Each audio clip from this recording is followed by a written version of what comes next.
Okay, so today's knife is the original Gerber Flatiron. Considering that I haven't used this knife really at all, it's kind of beat up already. I'm not sure where that particularly square looking mark came from. Not very well squared, but as long as the edge doesn't touch, I'm fine with that. And let's do a quick sharpening or cut test here. Okay, so this is the factory edge. So it is cutting. Hope I didn't speak too soon. Oh, it's just the way the paper. It's just the way the paper is folded over. That's why these cut tests on paper aren't always. Yeah, so factory edge and clear spot. I got that little broom thing at Target. It's really handy for the small bits. And some cardboard. And then we have various other materials here that we'll use. So, okay. Okay, so we are dealing with 7CR17 MOV steel. I think it's MOV. Anyway, and I don't know what all that means. I mean, I kind of have an idea on the numbers now, but look, this is my cutlery lever car. And I'm getting out of here. Well, I got to get out of here at 4:30 on the dot, so I can hit that survival store before they close. So 4 o'clock, I'll wrap up my final thoughts on using the Gerber Flatiron as a EDC knife.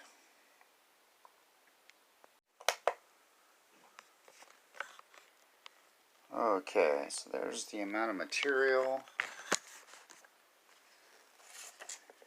And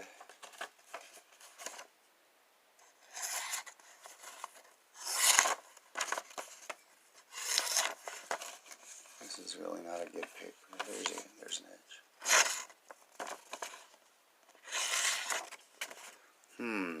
I am not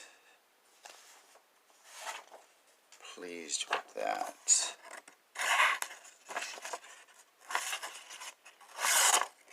There's a cut. There's a cut. There's a cut.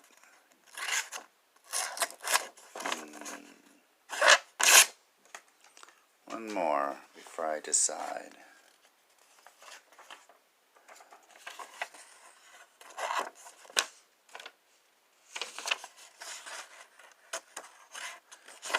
So I'm gonna say that I'm gonna touch up this edge already. Well, I mean, it's kind of hit or miss. Well, that's not fair. That's 2 pieces of paper. Here we go. Okay.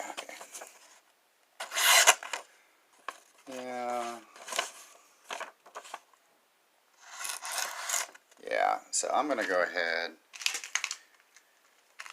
and do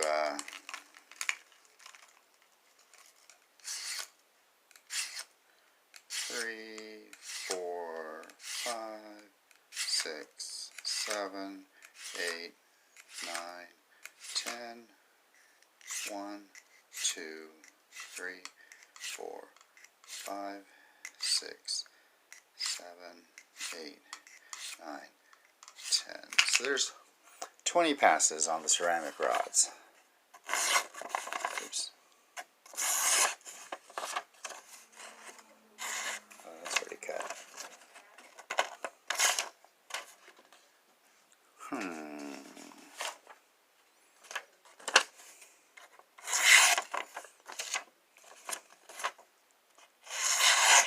Okay, so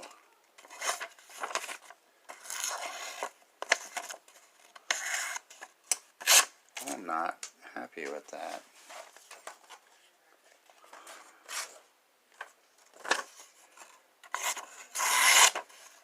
Okay.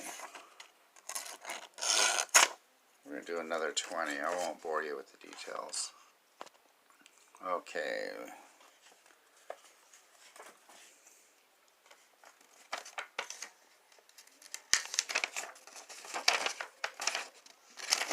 Okay.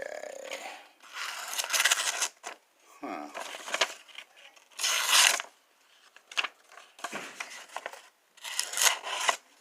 I don't know if it's just... I mean, it cuts to the cardboard fine. It's got to be something with just the edge. I don't know. It is not slicey. I'm going to go on break and come back to this. Okay. Let's try this again here. This is another 20 on the rod, so that's 3 times.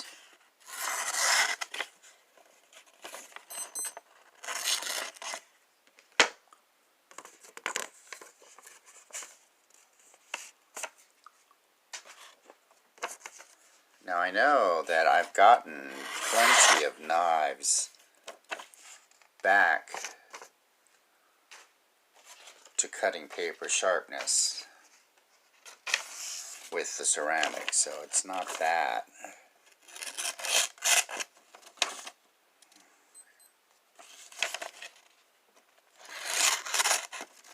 Just a rough cut.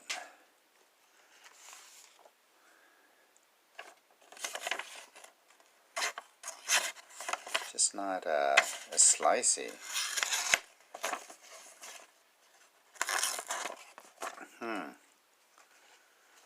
What am I going to do with this?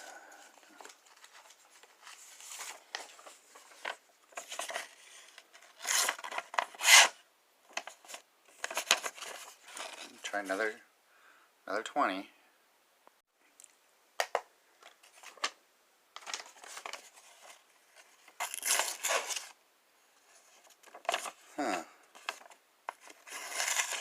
I'm gonna do 10 on the carbide.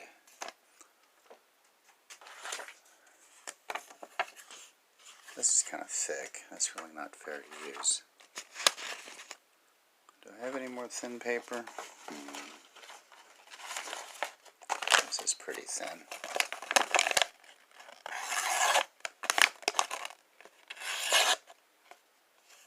That's a little thick, actually.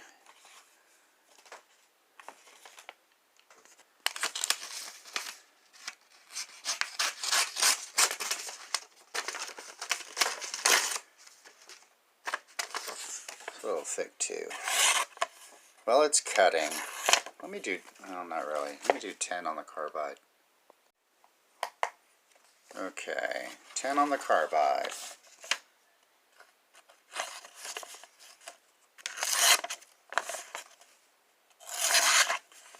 Okay, so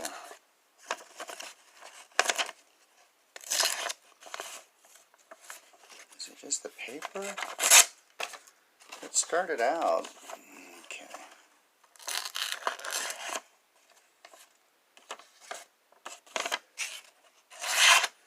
I mean, see there, you see it cuts. I wonder if I just got some. Well, see, the thing about the handheld pull-throughs, it covers the whole surface of the blade as far as sharpening. And like I said, I've had success using those types of pull-throughs in the past, so I don't know if it's just this particular blade and the grind, maybe? I'm not that fluent in knife sharpening, and I really have no desire. You know, I'm gonna sit here and, not on camera, but I'm gonna run it through that carbide until I can get it paper cutting, and I'll keep track of how many times I do it. An update. So on this thicker envelope type paper, well, this is a normal paper. Well, it's kind of thick still.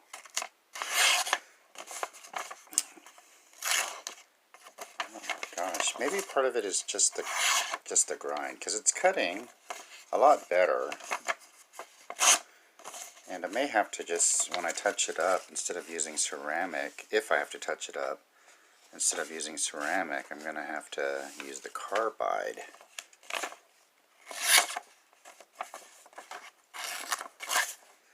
You know what, I don't know if it's just the grind angle, because that's not slicey. And in fact, I am going to abandon this knife.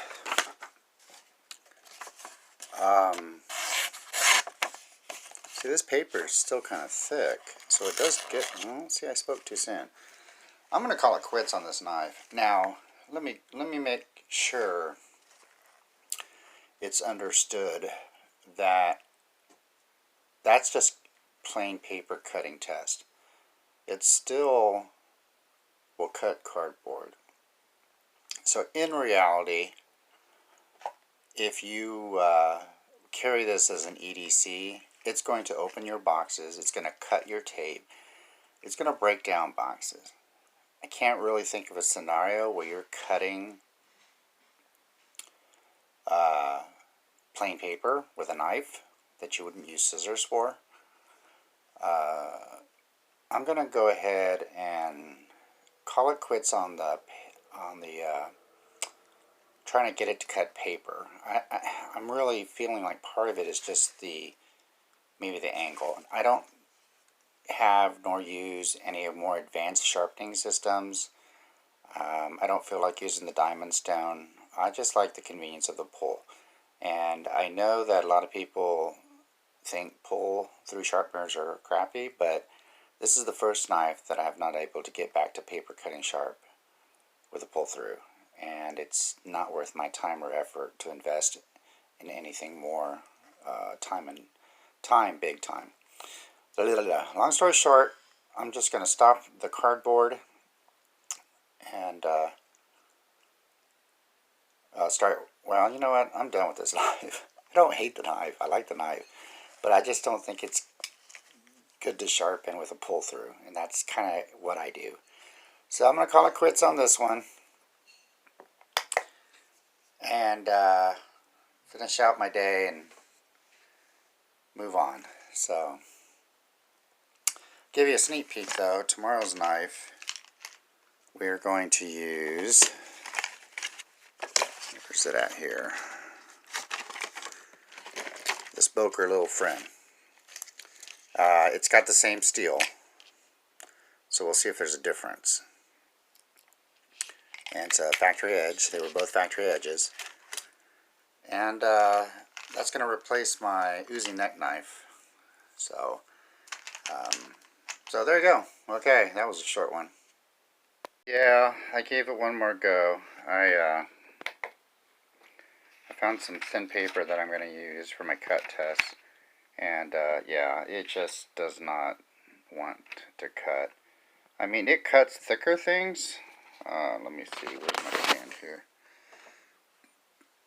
I just want to make sure this is clear, because I know people like to rag on Gerber. But there's so many variables when it comes to cutting. Yeah, paper thickness, rope type, I mean, edge, geometry. So, like on cardboard, I mean, it cuts. On thicker, maybe I spoke too soon. Yeah, maybe I did. On your thicker materials, though, it does, like cardboard, this is paperboard. I mean, it cuts. It's not the smoothest, but it cuts. So, yeah. So what I'm going to do is just, for the rest of my shift, use the Para 3. I'm not going to test this because it's S30V, and I already know that it's going to survive the day. So, kind of pointless in these videos to use a better quality steel for these videos. But I'm going to process this material because I have a backlog of material coming in, and I have a backlog now. In fact, I still have material in the car to bring in. And so I got to process it all down. I won't be recording that just because it's S30V. Is it S30V? Yeah, it's S30V. It's EPM S30V. So that's it for the EDC testing for today. Oh yeah, I should mention, I don't want to use any of the other knives that I've yet to test because I want to keep the factory edge on them. So, there. Well, I might as well just do my overview or review or whatever I call it, summary, since I'm not using this blade for the rest of my shift. So, disappointed that I had to touch it up so many times, but like I said before, I'm sure part of it is just the grind angle. I don't know. The clip I can feel, it wasn't really an issue though. I didn't use it long enough to see if it would be. It doesn't bother me that I can't flick it open. Usually I don't really, all I care really about is that the knife can cut. I mean, that's my first priority. So I like the design, I like the look. When I carry this, I know I might not, in a regular situation, I may not even use it maybe twice a day. So once I get through all my knives, it may be put back into the rotation. I don't really rotate my knives though. So I do like the finger choil, and I could tell a difference cutting that cardboard. And then I like that the jimping is not on the spine of the lock, it's right here. So, because it's comfortable, it doesn't bite into your hand. I mean, there's a little hot spot there, but it's really nothing, especially if you're holding it like that. Oops, I got an important account here. Hold on. Okay, so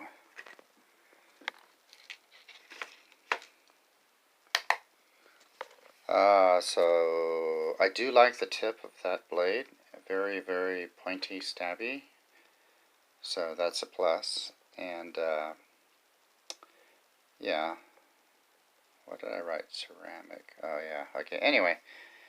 Yeah. So in a nutshell, I'm not really a knife reviewer. I'm just kind of giving you my experience with the knife. Your experience may vary, but you know, even before I use this knife, it already started wearing on the handle scales, aluminum handle scales. But I like the knife. I mean, I like the look of the knife. That's why I ended up buying almost all the models they have available, except, well, I did get the D2 one. I'll eventually get that one into the testing too, to see if that really is an issue. But like I said, and I'm going to stress again, I have had success with using sharpening rods and 7CR17 steel, touching it up. I had one knife, I'd have to look back at the vlogs, but when it got to the point of touching it up, I only touched it up once. 20 strokes, 8 hours. So, anyway, I think I'm done. That way I can get out of here and see what they got at the survival store. And review that. Well, first impression that. I gotta remind myself, because I'm a horrible reviewer. I like everything. So, I'm taking duct tape and basically making duct tape rope out of it to use in future EDC cut testing. So I figured that'd be, I guess, a plausible way. I guess I could also, yeah, I'm going to stick strips of duct tape on some cardboard too. So while I'm at it, I should pick up some packing tape. Okay, until I can get some official packing tape, I did find some transparent tape. So I'm making, let's see if I can show you here. I'm making little squares with different types of tape on it to cut through next time I do the EDC cut test tomorrow. Okay, I think I'm going to take a break from the Para 3 and breaking down these cardboard boxes into smaller units. Every once in a while, and I think it just depends on how I hold it, this compression lock pinches me. I've had it happen twice, It's not the end of the world, I just have to be aware of it. But since I'm not doing my standard EDC testing today, I'm going to go ahead and use the Benchmade boost a bit. So it's an assisted opening for these little bitty squares for future tests. Since I don't usually, I don't make EDC videos of these higher steels, I thought I would give some comments on this one. So it feels really good in hand, and it does slice very well. I know that this blunt tip has a reason for prying. I only bought this knife because it's one of my Grail knives, and when I saw it, I was like, oh, gotta have it. I don't pry hardly anything. So, and that being said, it does not, like when I was cutting open a package, you miss the tip. Because even there, it's blunt, so it doesn't even have really a tip. It has an edge, but not a tip. I don't know if this can be sharpened. I'm sure it could be, and make it kind of like a modified Tanto, and that may be something I might look into, but for now I'm going to keep it as it is. I did find it interesting that it's a first production, but this is the color. It's got the Deadpool color scheme. So, but this was one of my Grail knives, and I'm glad I found it in a brick and mortar store. So, what is this? I really don't care about it being a first production, but there, 973 out of 1200.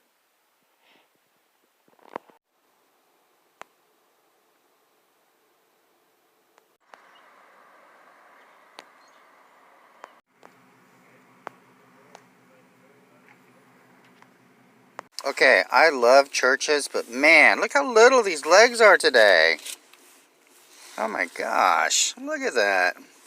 That is not anything. But anyway, the thighs aren't too bad, but the legs are horrifically small, but that's okay.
Okay, tomorrow's EDC knife is the Boker Little Friend in 7CR17 MOV. So, we'll see what happens. You know, I was thinking about that Flatiron. I guess I just got frustrated because it wasn't sharpening easily. Anyway, without going into all that again, I probably could have used it until it was completely dull against other materials, but for some reason I wasn't expecting that it wouldn't cut very well, and so I might do it again. I have another one. I have a G10 handle one in the same steel, so down the road I might try it again, but and then even the D2 version, so we'll see.